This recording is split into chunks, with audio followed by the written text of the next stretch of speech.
Bonjour, c'est Mario Labrec chez Remax Accent, encore une fois. Donc, je vous reviens aujourd'hui avec un petit peu un explicatif du formulaire de déclaration du vendeur.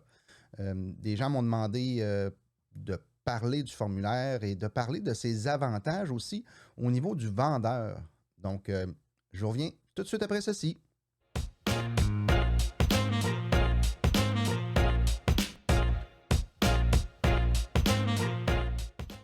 Alors, bonjour encore une fois. Donc, c'est ça. Le formulaire de déclaration du vendeur est un formulaire obligatoire de l'OACIQ qui est obligatoire dans le fond dans les transactions de 5 logements et moins résidentiels. C'est-à-dire que tous les gens qui vendent des maisons unifamiliales doivent fournir à l'acheteur ce qu'on appelle la déclaration du vendeur. La déclaration du vendeur, c'est un peu beaucoup ce que les gens connaissent de leur maison, ce qu'ils ont fait comme travaux, quand est-ce qu'ils les ont fait, le résumé de ce qu'ils connaissent sur leur maison. Donc, c'est un document qui est quand même très important dans le sens où on va donner l'information s'il y a déjà eu des infiltrations d'eau, s'il y a déjà eu de la contamination du sol, toujours à la connaissance du propriétaire, du vendeur. Pourquoi ça protège un peu tout le monde, ces documents-là, cette déclaration du vendeur-là? Souvent, les gens pensent que ça protège l'acheteur, dans le sens où on va donner l'information à l'acheteur, on va dire les défauts de la maison et tout ça. Oui, effectivement, le but, c'est de donner l'information à l'acheteur, au futur acheteur, mais c'est aussi au vendeur de se clairer, de se soulager d'une certaine garantie qu'il doit offrir. C'est-à-dire que le vendeur remplit la déclaration du vendeur du meilleur possible, du meilleur qu'il peut. Donc, tout ce qu'il connaît sur la maison, comme je viens de dire, c'est vraiment, mais vraiment important de le divulguer. Que ce soit là, que vous ayez attrapé une souris là 4 ans, que vous n'avez jamais revu dans la maison, il y a une clause, il y a une question, la déclaration du vendeur, qui pose là-dessus, qui porte sur cet aspect-là. La question sur les souris, sur les exterminateurs, si vous avez besoin d'un exterminateur pour des fourmis, ça fait 6 ans, ben, comme vendeur, vous devriez l'inscrire. Pourquoi? Parce que vous donnez l'information juste à l'acheteur. En tant qu'acheteur, si moi je travaille de l'autre côté comme acheteur, ben moi, si vous me parlez d'une souris qui a été pognée il y a 8 ans, puis que vous n'avez pas eu d'autres, j'ai tendance à dire que votre déclaration du vendeur va être assez juste de ce que vous connaissez comme vendeur sur votre maison. Pourquoi? Ben, simplement parce que c'est un détail de dire qu'il y a une souris que vous avez attrapée il y a 6 ans, il y a 8 ans dans votre propriété. Beaucoup de personnes vont éviter de le dire pour justement se dire bah, ça va faire peur au monde si je dis que j'ai attrapé une souris. Mais non, c'est l'inverse. Moi, je pense que c'est un bon point de divulguer, de donner l'information que vous connaissez.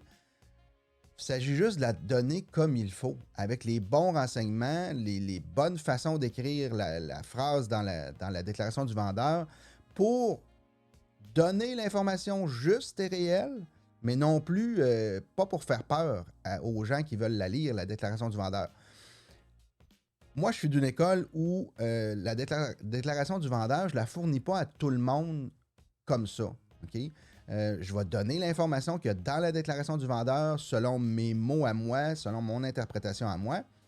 Puis ensuite, si on va plus loin, là, on va fournir le document déclaration du vendeur pour que les gens en prennent connaissance, qu'ils puissent le lire, puis également accuser réception du document. Selon moi, ça serait la façon qu'il faudrait le faire pour tous les courtiers parce qu'il y a trop de courtiers qui envoient la déclaration du vendeur à l'acheteur, au futur acheteur. Juste quelqu'un qui demande de l'information sur la propriété veut avoir la déclaration du vendeur, mais sans explication, ça ne vaut pas grand-chose selon moi. Il faut être capable d'expliquer ce qu'il y a dedans, les points, prendre la bonne information, puis donner la bonne information au client. Le vendeur, lui, en donnant les informations dans sa déclaration du vendeur, c'est comme j'ai dit, il vient se soulager d'une certaine garantie.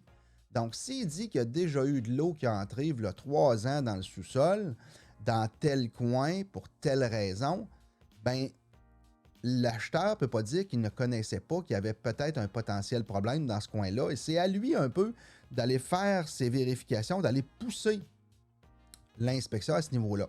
C'est d'ailleurs pour ça que les inspecteurs aiment bien la déclaration du vendeur quand ils vont inspecter, parce que si le vendeur a fait une déclaration en disant j'ai eu de l'infiltration d'eau dans tel coin, bien, c'est sûr que l'inspecteur il va être porté à aller voir de façon plus approfondie ce coin-là pour voir c'est quoi les problèmes possibles qu'il peut y avoir. Est-ce que c'est vraiment une chose qui s'est passée, puis un épisode, puis on n'en a jamais revu, puis ça a été bien asséché, le travail a été bien fait, ou si c'est juste, on s'en est pas occupé, il y a eu de l'eau, ça a séché, puis c'est pas revenu là, depuis ce temps-là. Fait que l'inspecteur qui vient vérifier la maison, qui vient inspecter la maison pour l'acheteur, ben il va porter attention sur les points qu'il y a dans la déclaration du vendeur. Et ça a peut-être causé un problème plus loin que la petite infiltration d'eau qu'il y a eu dans ce petit coin-là. Fait que c'est sa job de faire ça. Et c'est aussi, comme je viens de dire, le vendeur a donné les bonnes informations et toutes les informations qu'il connaît. Pas retenir l'information et dire ce qu'il veut bien dans le temps. Il faut vraiment l'écrire. Puis c'est vraiment important parce que ça vient protéger énormément le vendeur. Pourquoi? Parce que quand il y a un litige suite à la vente, je vous donne un exemple, on reçoit des téléphones, on a notarié le mois passé, puis les gens ont commencé des rénaux, ils nous appellent, hey, on a trouvé de la moisissure, là, on a défait un mur dans le sous-sol, puis on a trouvé de la moisissure, puis ça n'a pas de bon sens, puis ça c'est le vendeur, puis bon, la panique est prise. Ben dans ce temps-là, la première chose qu'on fait, c'est on veut la déclaration du vendeur. On reprend le document et on va aller lire qu'est-ce qu'il y a dans la déclaration du vendeur. Ça, c'est la première chose.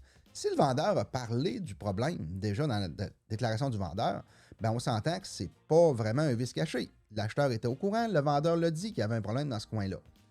Deuxième document qu'on va consulter, ben c'est sûr que s'il y a eu une inspection par un inspecteur, on veut avoir la copie de l'inspection. On veut voir qu'est-ce qui est écrit dedans. Est-ce que l'inspecteur a regardé, a vu un problème, a recommandé une expertise supplémentaire d'un professionnel?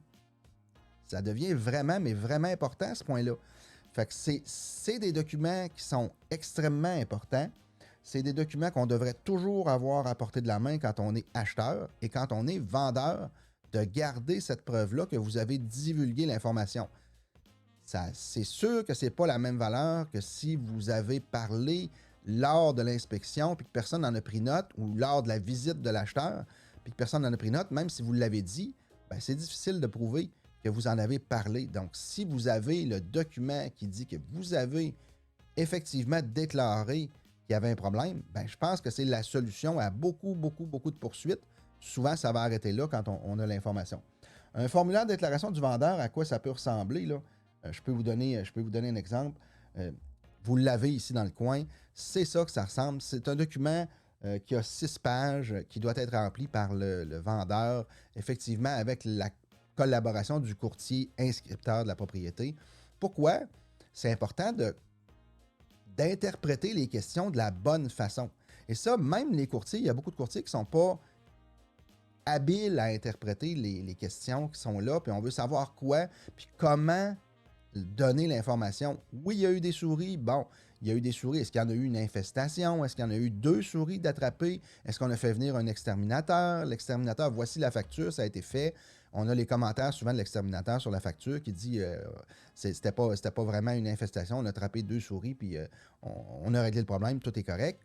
Bon, c'est la même chose pour les fourmis, c'est la même chose pour un paquet d'autres problèmes qu'il peut y avoir. Une infiltration d'eau au plafond par la toiture, ben c'est important, si la personne le fait réparer, ben, on la déclare dans la déclaration du vendeur et idéalement, on va avoir une facture au dossier si on l'a. Ça va démontrer la bonne foi, premièrement, du vendeur et souvent dans la facture, ça va indiquer si l'entrepreneur a fait les réparations selon les règles de l'art ou s'il a fait juste patcher le trou. Je pense que c'est important de faire la différence entre régler un problème ou juste arranger le problème pour que ça soit correct pour quelques jours, quelques mois, quelques années. Fait que c'est vraiment important d'avoir les pièces idéalement en même temps que la déclaration du vendeur. Donc, c'est juste un rappel pour vous donner comment c'est important ce document-là. Souvent, les gens ne prennent pas la peine de remplir la déclaration du vendeur comme il faut. Ils se disent qu'ils vont « Ah, c'est pas vraiment important, il y a eu une fois de l'eau, ça fait 10 ans. Regarde, personne ne se souvient de ça.